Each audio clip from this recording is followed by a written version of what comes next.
Canada is removing COVID-19 border measures for all travelers. This includes the removal of all federal testing, quarantine, and isolation requirements.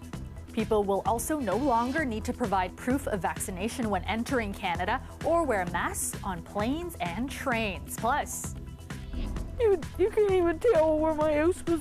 There's no foundation, nothing. Fiona aftermath, the damage the hurricane left behind as hundreds of soldiers are deployed to the Maritimes to help rebuild. And don't want to watch Judge hit his home run tonight. Don't wish him any bad luck, but don't want it coming off us. The Jays gunning for home field advantage while trying to cement a wild card spot as they begin a 3-game series against the Yankees, whose star outfielder is also looking to make some history tonight. Good evening, I'm Kelda Yoon. It's official. Canada will be dropping all of its COVID-19 measures at international borders. The announcement was made today after days of speculation, many welcoming the change as Ottawa tries to adapt to the changing reality of the pandemic. But even as the travel rules are relaxed, officials are urging all Canadians to stay vigilant. Ravi Bujikanian has the details. We are in a much better position today than we were in 2020. With that, the government made the case for why it's getting rid of travel-related pandemic measures. As of Saturday, no more proof of vaccination, no more use of the ArriveCan app for travelers entering Canada, and no more masking on planes or trains. Ottawa says data over the last few months has shown a key fact about the virus being brought into Canada. It's insignificant. What explains COVID-19 now and what will explain COVID-19 in the next few weeks is the domestic situation. The decision's welcomed by both the official opposition. The Conservative members of Parliament, myself included, have been pressuring this government to follow medical science. And border mayors. This should have happened at the beginning of the tourism season. So definitely, it's a little late, but we'll take it. We're grateful. And we're happy that it finally happened. It was the right thing to do, and now we're going to hope for a recovery for next season. But there are still warnings. While deaths are decreasing and ICU numbers remain low, numbers of people in hospital are slow to decline and remain elevated. With contact rates increasing and more time spent indoors this fall, we could see continued growth of this trajectory. And Ottawa hopes people will realize the pandemic isn't over, even if nobody's enforcing the rules. So we believe that most travelers will continue to wear those masks, but there will be some travelers who will choose not to do so, and that's all right. Just last week, WestJet was warning it's had more than 1,000 cases of passengers refusing to wear masks. The government says it could bring back mandatory restrictions if the science points to it. Rafi Bujikani on CBC News, Ottawa. Bivalent vaccines are now available to anyone 18 and over in Ontario. The shot offers targeted protection against the COVID-19 Omicron variant, something infectious disease experts say will curb more illness. Will these vaccines prevent a wave? No, they won't. They're not going to stop waves from happening. But they certainly can do a lot of good. They can help protect individuals. They can help protect communities. They can alleviate considerable pressure from the healthcare system. They can hopefully prevent illness and onward transmission, meaning we can probably blunt the severity and the impact of waves. Experts say those 65 or older and people who are immunocompromised should get their shots. The Ministry of Health has said the recommended wait between shots is 6 months from the last booster dose, but the minimum interval is 84 days. Also today, the province opening up appointments for children between 6 months and 5 years old to receive the new pediatric vaccine from Pfizer. Previously, only Moderna's shot was approved for that age group by Health Canada. Hurricane Fiona hit Atlantic Canada on the weekend, leaving a trail of destruction. At least one person is dead and hundreds of others are displaced. Newfoundland and Labrador Premier Andrew Furey, who surveyed some of the damage today, called the devastation unbelievable. And across the region, power outages and fuel shortages are making a bad situation even worse. Alison Northcott has more. Remnants of Josh Savory's home and belongings are scattered everywhere. His house in Port aux Basques was hit by a powerful storm surge and began to collapse. It's weird to see your house everywhere in shambles when, you know, you're used to seeing it as it stood, nice, pristine, it was your home. Fiona left a trail of damage across Atlantic Canada. At least one person was killed, swept away by the sea. Homes and businesses were damaged or destroyed. Thousands remain without power. We recognize that this is not a one-day thing. This won't be a one-month rebuild. This won't maybe not even be a one-year rebuild. But we will be there for every single phase. All of it overwhelming for Paula Keeping, who lost her home and everything in it. You can't even tell where my house was. There's not there, only rock. That's it. There's no foundation, nothing. In Nova Scotia, schools and businesses are closed. Cape Breton was one of the hardest hit areas. 32 years of owning a house and putting your heart and soul into it. And a couple of hours, it's gone. Through it all, in many communities, neighbors are helping each other. The communities really come together, as they always do. Cape Breton is so famous for that, and we're very thankful. On Prince Edward Island, people lined up for gas. Officials urged residents to stay off the roads as crews clear them of debris. The province is continuing to assess the damage. It comes as no surprise that the damage is from tip to tip and across all sectors. The storm also hit New Brunswick and Les Îles de la Madeleine, Quebec, where some areas were evacuated during the storm, the force of it visible from the damage left behind. Residents who live where Fiona hit hardest say the storm was unlike anything they've seen before, and the extent of the damage beyond what many had imagined. Alison Northcott, CBC News, Montreal. On Friday, we heard from one GTA man who recently moved to Nova Scotia. And he was hunkering down for a tough weekend. Ali Chiasson checked back in with him today. All right, that should be fun to move. We first checked in with Marquis Murray on Friday before the storm. Having just moved to Nova Scotia from Cobourg, this was his first Atlantic storm. At one point, it felt like the roof was going to come off of our bedroom just because it was so strong, but thankfully nothing of that manner happened. And then the morning came. And I thought, what's it going to look like out here? I'm expecting that our solar panels are blown over. I'm expecting to see downed trees on the property. And honestly, we were so fortunate because we're comparing our situation to many others that are 20, 30 minutes from us, just thinking that could have been us, and our hearts just going out to those people. Murray and his neighbors are helping folks locally, removing debris, checking on each other while the power is out. Back in his home province, Ontario, Global Medic has mobilized to help those most in need. It's going to take a while to get the power back up in some of these places, which is the hard part. Global Medic helps in disaster zones all over the world, so when a crisis happens here, they know what to do. Just think of this, right? Families will say, hey, I was ready for 72 hours like you told me, right? Like I got enough food for 72 hours, right? Well, if there's no power and then there's no store to go buy anything, how are they going to get more food, even if they had money? So their thing is supplying items, hygiene and cleanup kits, but mostly food, because disasters like these affect those who are hard on cash the worst. If they have to start putting that into roof repair or cleaning up their home, we know that food security is going to suffer. It's going to be less money to buy food for their families. So we've been in touch with the Feed Nova Scotia, and the idea is to provide all the food banks in that area a boosted supply of food. The good part about this supply chain logistics capacity is we've told the agencies that are proximal and close and nearby, go ahead and deplete everything you have. We're coming with your backfill. Maritimers are strong. They're a strong bunch. Back in Nova Scotia, Marquis Murray says he's heartened by the help pouring in from across the country and can call himself a proud Nova Scotian. Just to see how they all came together and rallied and are just pushing through this thing and staying positive in spite of it all, it's just really, it's really very encouraging and making us feel really good that we moved to a place where this is just the general sense and the general nature of the people that live here. Ali Chiasson, CBC News, Toronto.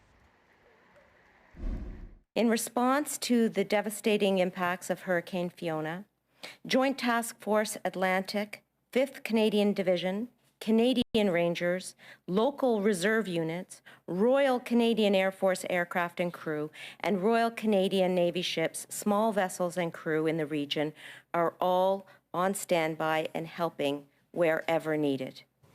The federal government is sending a range of military assets to help in Atlantic Canada. All told, about 100 troops will go to each of Prince Edward Island, Nova Scotia, and Newfoundland and Labrador. The federal government is also helping financially. If Canadians want to help, you can donate on the Canadian Red Cross website, and our government will match your donations over the next 30 days. Ottawa has also promised to support people whose homes and businesses were uninsured against coastal flooding or those unable to get insurance.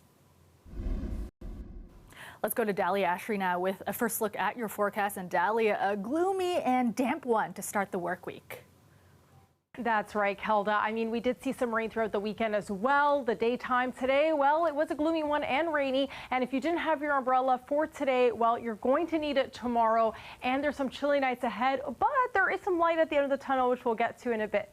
The daytime high in Toronto today, 16 degrees. Kitchener, 13 degrees, a little cooler out there, and Sarnia as well. Now we are expecting some rain throughout the evening tonight, and also running into tomorrow. As you head to work, you'll continue to see that rain, especially if you're dropping off the kids to school as well. There's also a frost advisory for the southern part of Ontario, and that will continue probably until tomorrow as well. So like we were saying, that rain, because of the low pressure that we've been experiencing throughout the province, and it will be continuing into tomorrow morning. And Wednesday, though, will mostly be a cloudy day. Now, as for tonight, temperatures will drop to 12 degrees. We are seeing 70% chance of rain.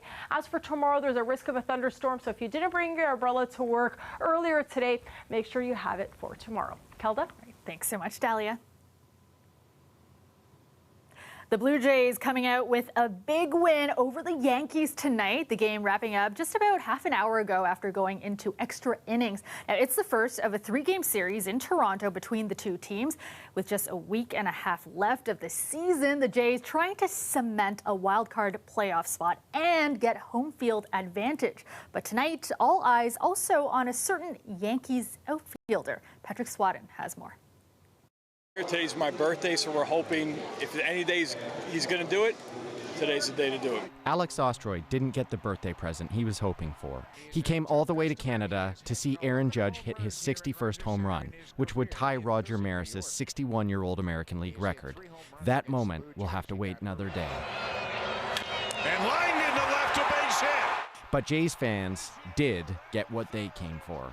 And with only 8 games left in the season and a playoff spot virtually guaranteed, Blue Jays mania is ramping up in Toronto. Playoffs just around the corner. October baseball doesn't get better than that. And my father's been here since '91, so he's seen everything. With the New York Yankees poised to win the division, the Jays are after the top wildcard spot. It would give them home field advantage in the best-of-3-game first round. But for the Jays, we need to maintain that first wild card spot so we don't fall second, and then we'll play Tampa in Tampa. The Jays are now a couple games ahead of division rival Tampa Bay. How they play over the remaining games of the season will determine their playoff fate. The home field advantage is definitely important, especially if it goes the full 3 games. The Jays currently hold the top wildcard spot, but with Tampa Bay right behind them, fans aren't thrilled at the prospect of a series in the Sunshine State. Don't want to play in Tampa, not in the Sun Dome or whatever it's called. This is a way better place to play, especially with the home, with the fans behind us. They play way better. And it's not just the Jays who do better. Todd Pinnell says it's great for business. A possibility of 3 home games wild card, that is absolutely amazing.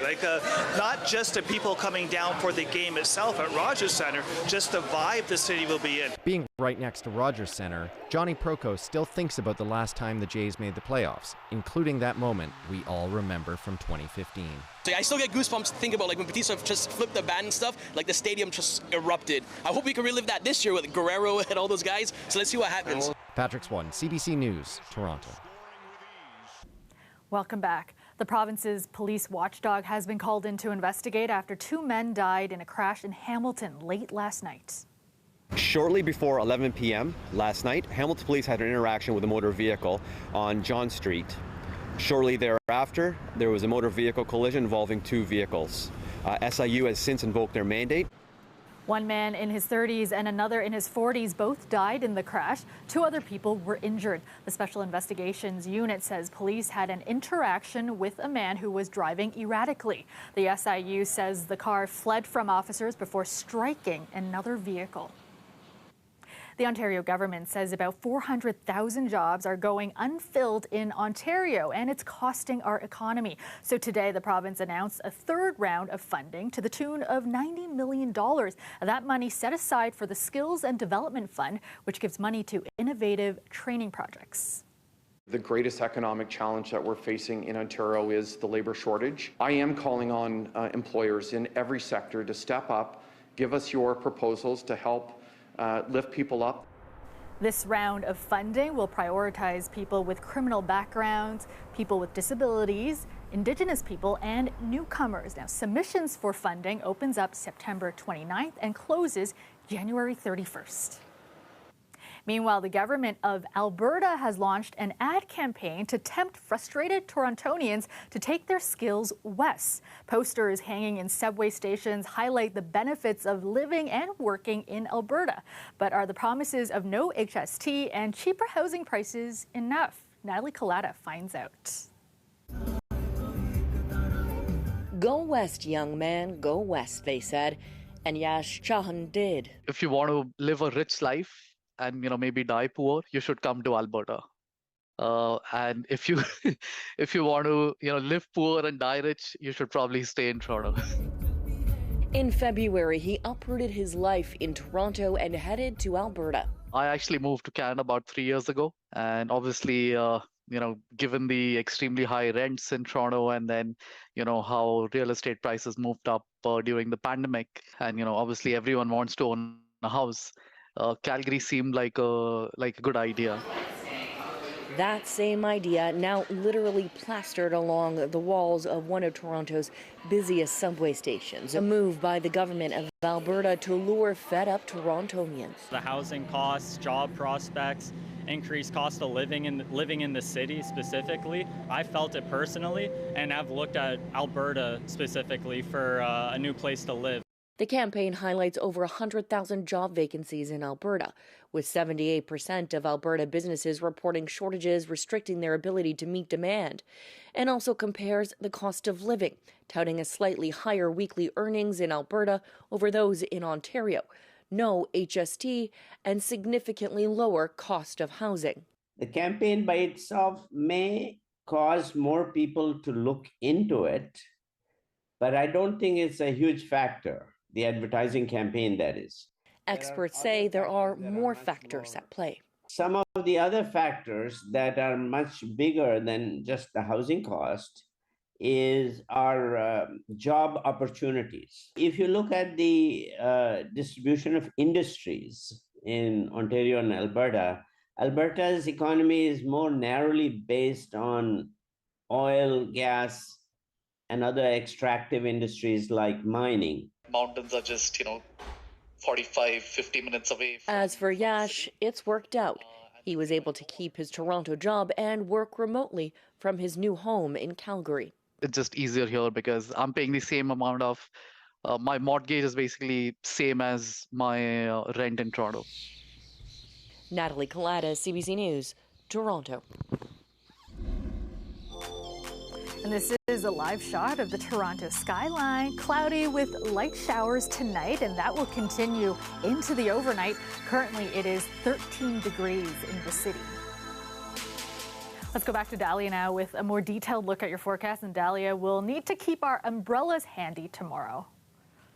That's right, Kelda. If you didn't have one of these heading into today on your commute to work, you'll definitely need it for tomorrow because it will be raining as well and cooler nights ahead. But like I said, at the end of the day, there is a light at the end of the tunnel because there will be some sunshine, and that is on its way eventually. The daytime high in Toronto today, 16 degrees, a little cooler out in Kitchener, 13 degrees, and a little warmer out in Ottawa, 18 degrees. Now we are expecting some rainfall. Like I was saying, you could see that activity coming into Toronto because of that low pressure system, especially coming over from south of the border. And it's also going to be a windy night ahead. There's a frost advisory for southern part of Ontario. The winds will be gusting quite heavily overnight tonight, reaching up to 47 kilometers an hour. It will get a little lighter tomorrow morning, but still quite a windy one as you head to work. And then it'll slowly get a little bit lighter into the afternoon on Tuesday. If you see here, 23 kilometers an hour,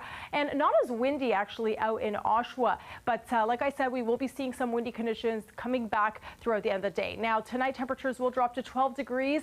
It will be raining, and those damp conditions can be seen all across the Golden Horseshoe. Like I said, because of that precipitation activity right here making its way across the GTA and giving us that low pressure system combined with the wind and rain, well, that is why you'll need your umbrella. Now, tomorrow, rainy.